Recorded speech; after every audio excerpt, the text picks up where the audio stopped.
Shalom Bapak-Bapak dan Ibu-Ibu yang terkasih dalam Tuhan.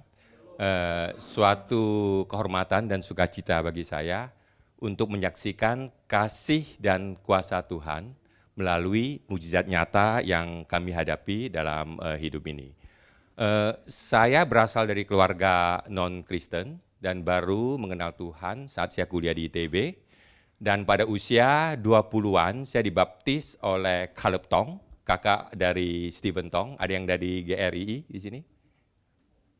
Baik, nah karena saya baru mengenal Tuhan di usia 20-an, saya merasa kurang percaya diri bahwa dapat mengalami mukjizat dalam kehidupan kami.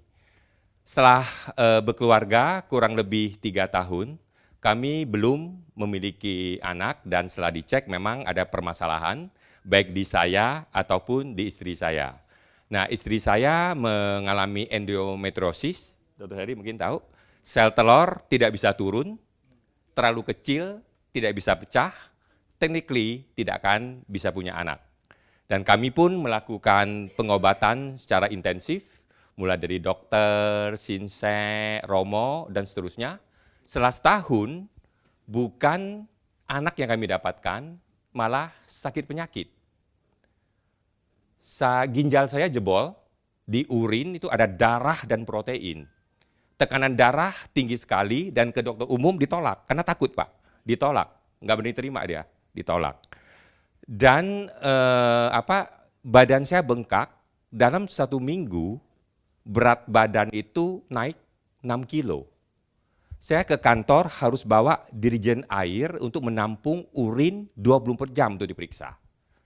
Istri saya juga mengalami hal yang sama karena hormonal terapi, dokter. Itu ada perubahan suara, fisik, dan ini muncul kumis yang halus seperti itu. Nah, setelah itu kejadian seperti itu, saya katakan stop. Saatnya kita berserah penuh pada Tuhan. Dalam suatu kebaktian, ada altar call, kami naik untuk didoakan. Hamba Tuhan nunjuk arah kami dan bernubuat. Tahun depan kalian akan dikarunia anak spesifik, laki-laki. Kurang lebih 2 bulan setelah itu, istri saya mimpi.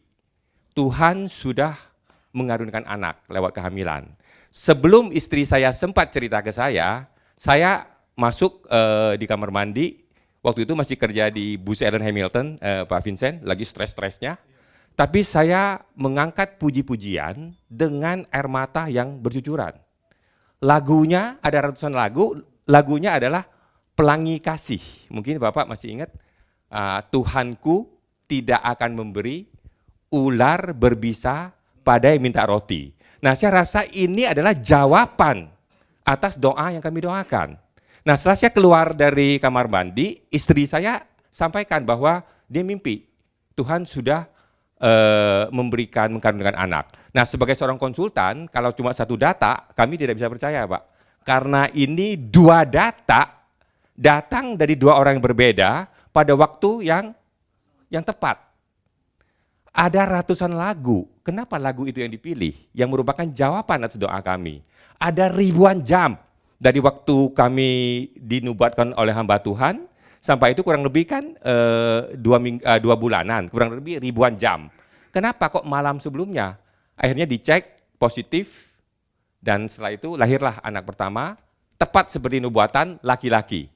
Kemudian 3 tahun kemudian lahir juga anak laki-laki. Mukjizat nyata tidak berhenti di situ. Setelah beberapa tahun, istri saya didiagnos ada kista sekitar 3 sampai 4 cm. Tentu dokter minta dioperasi dan saya keberatan karena logika saya sederhana, kista dioperasi bisa muncul lagi. Mau berapa kali dioperasi? Nah, kami berserah dan berdoa. Setelah kurang lebih 2-3 bulan dicek kembali ke dokter, bersih dan dibuktikan lewat USG. Nah, sebagai penutup, izinkan saya sharing sedikit mengenai perenungan pribadi dalam rangka sebagai orang yang baru mengenal Tuhan di usia 20-an. Saya menemukan ada 2 keyword yang sangat resonansi dengan saya pribadi dalam pencarian dengan Tuhan, yaitu adalah kasih dan kebenaran.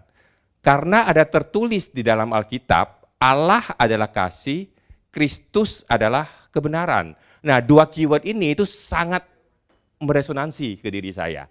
Karena jujur aja sebagai baru 20-an mengenal Tuhan, dengar khotbah di mana-mana, kadang-kadang bukan tambah jelas, tambah bingung. Nah, akhirnya saya berenung. Nah, saya merasakan dua keyword ini. Kasih, saya mungkin karena waktu saya tidak bisa elaborate terlalu detail, namun biar bapak-bapak dan ibu-ibu bisa perenungan ini jadi perenungan bersama supaya Tuhan bisa bekerja lewat perenungan ini. Kasih tanpa kebenaran bisa menyesatkan. Kebenaran tanpa kasih tidak bisa menyelamatkan. Kasih dan kebenaran itulah keselamatan.